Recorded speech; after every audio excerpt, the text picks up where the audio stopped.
चालू आहे ना ते? हे चालू आहे. चालू आहे.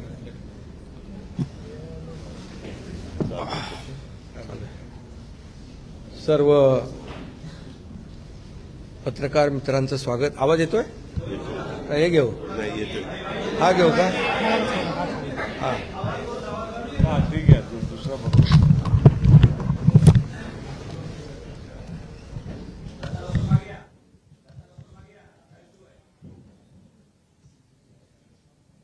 आज आम्ही राज्यपाल महोदयांची भेट घेऊन महायुतीचं सरकार स्थापन करण्याची परवानगी मागितली आणि राज्यपाल महोदयांनी परवानगी दिली. उद्या आझाद मैदानमध्ये संध्याकाळी 5:30 वाजता शपथविधी आहे. देवेंद्रजींनी देखील आपल्याला निमंत्रण दिलंय. आम्ही देखील आपल्या सगळ्यांना निमंत्रित करतोय आणि मला आनंद आहे की 2.5 वर्षापूर्वी इथंच वाटतं ना, तिथेच देवेंद्रजींनी मी मुख्यमंत्री व्हावं म्हणून माझ्या नावाची शिफारस केली होती आणि आज देवेंद्रजी मुख्यमंत्री व्हावेत अशी शिफारस आणि पाठिंब्याचं पत्र शिवसेनेच्या वतीने आज आम्ही दिलंय.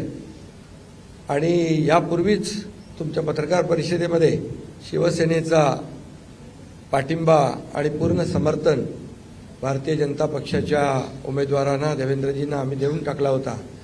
आदरणीय प्रधानमंत्री मोदीजी आणि गृहमंत्री अमित शाह साहेब असतील आणि भारतीय जनता पक्षाचे अध्यक्ष नड्डाजी जो काही निर्णय घेतील त्याला पूर्ण समर्थन पाठिंबा शिवसेनेचा असेल अशा प्रकारची भूमिका मी यापूर्वीच घेतली.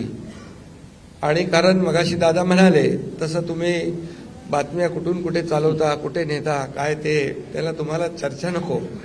गावी गेलो तरी तुम्ही काय काय चालवत असता.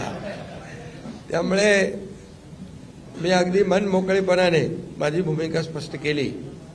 अतिशय खेळीमेळीच्या वातावरणामध्ये हे सरकार स्थापन होत आहे याचा आनंद आहे मला. खरं म्हणजे आतापर्यंतच्या इतिहासामध्ये एवढं बहुमत महायुतीला कधी मिळालं नव्हतं आणि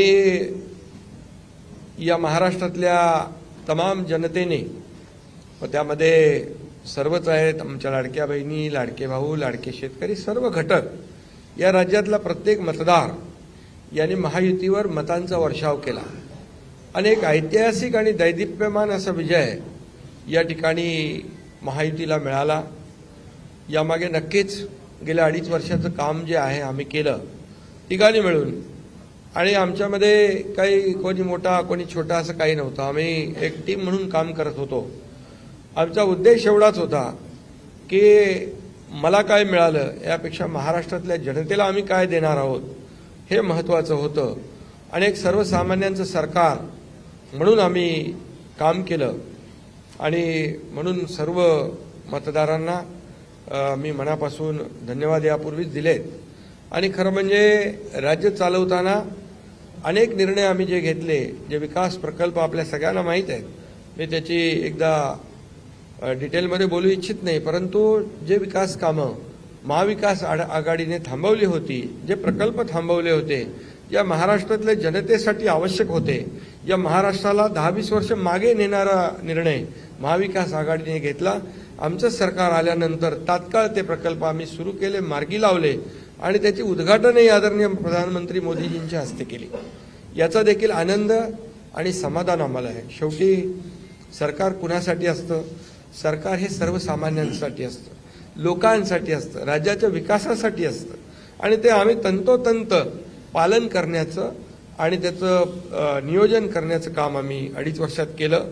याचं खूप समाधान आम्हाला आहे. आणि एकीकडे विकास, दुसरीकडे कल्याणकारी योजना, या दोघांची आम्ही सांगड घातली आणि मग सरकारच्या माध्यमातून सर्वसामान्याच्या आयुष्यामध्ये एक काही ना काही एक आधार म्हणून, एक सहकार्य म्हणून, एक सरकारची जबाबदारी म्हणून पार पाडली पाहिजे, ती पार पाडण्याचा प्रयत्न आम्ही आटोकाट केला. आणि त्यामध्ये आदरणीय प्रधानमंत्री मोदीजी, गृहमंत्री अमित शाह साहेब असतील, नड्डाजी असतील, केंद्रीय मंत्री असतील, त्यांनी आम्हाला वेळोवेळी प्रत्येक वेळेस आमच्या प्रस्तावांना मान्यता दिली आणि या राज्याला पुढे नेण्यासाठी एक आपण जसं म्हणतो डबल इंजिनचं सरकार या ठिकाणी आम्ही 2.5 वर्ष चालवलं आणि त्याचा फायदा या राज्यातल्या जनतेला झाला आणि या जनतेने देखील कामावर विश्वास ठेवून आमच्या कामाची पोचपावती या निवडणुकीमध्ये भरभरून दिली. आपल्यालाही कोणालाही किंवा अनेक सगळे अंदाज वर्तवणारे जे सगळ्या एजन्सी असतात, एक्सपर्ट असतात, त्या सगळ्यांचा अंदाज या ठिकाणी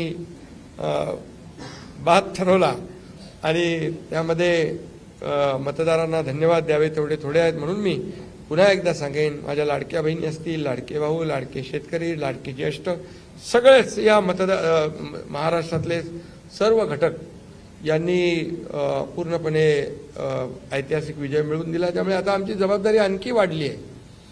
आता आम्ही टीम म्हणून देवेंद्रजींना आता पूर्वी देखील 5 वर्षाचा अनुभव आहे, त्यांचा अनुभव आम्हाला 2.5 वर्षासाठी देखील कामी आला.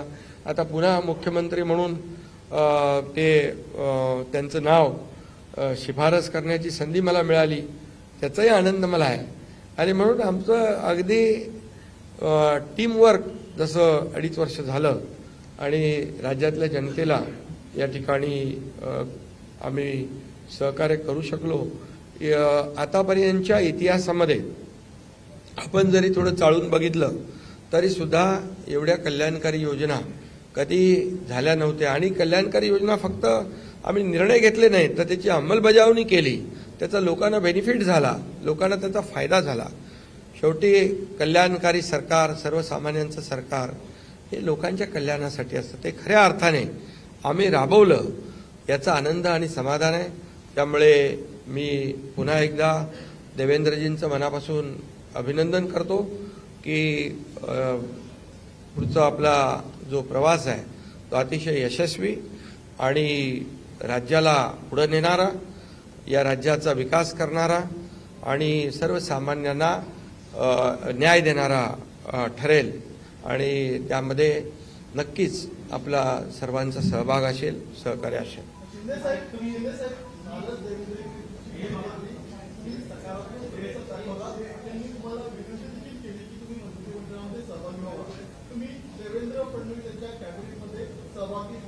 अरे बाबा, ते सांगितलं ना संध्याकाळी, आम्ही सांगतो तुम्हाला, संध्याकाळी सांगतो. मला ते एकदमच पाहिजे.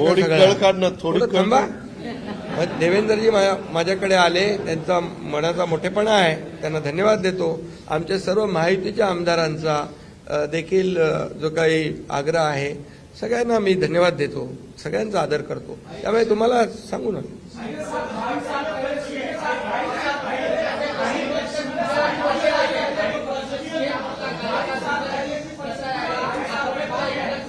अरे बाबा, एवढी कामं केली की आठवणीतलं एक क्षण काय सांगू. एवढे निर्णय आम्ही घेतले की ते सर्व निर्णय ऐतिहासिक होते.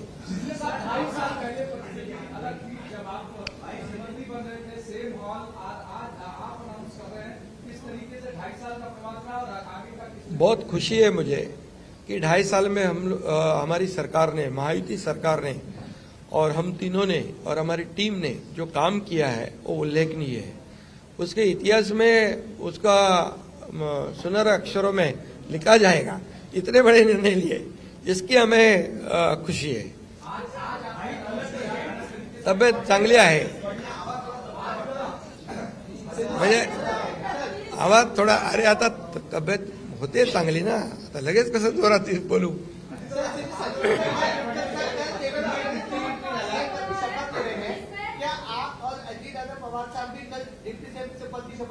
अरे भैया, अभी तो कहा, देवेंद्र जी ने भी कहा, मैं भी कह रहा हूँ, रुको थोड़ा, अभी शाम तक रुको. अभी कल शपथ ली है ना, उनका समझ में आएगा.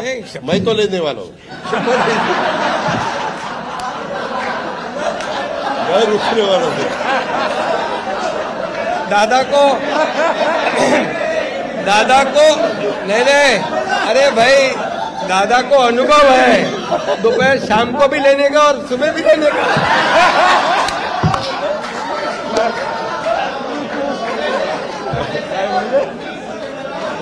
परंतु ऐका, पूर्वी आम्ही सकाळी दोघांनी घेतली होती. तो हे राहून गेलेलो होता. आता पुढं 5 वर्ष आता ठेवणार आहे.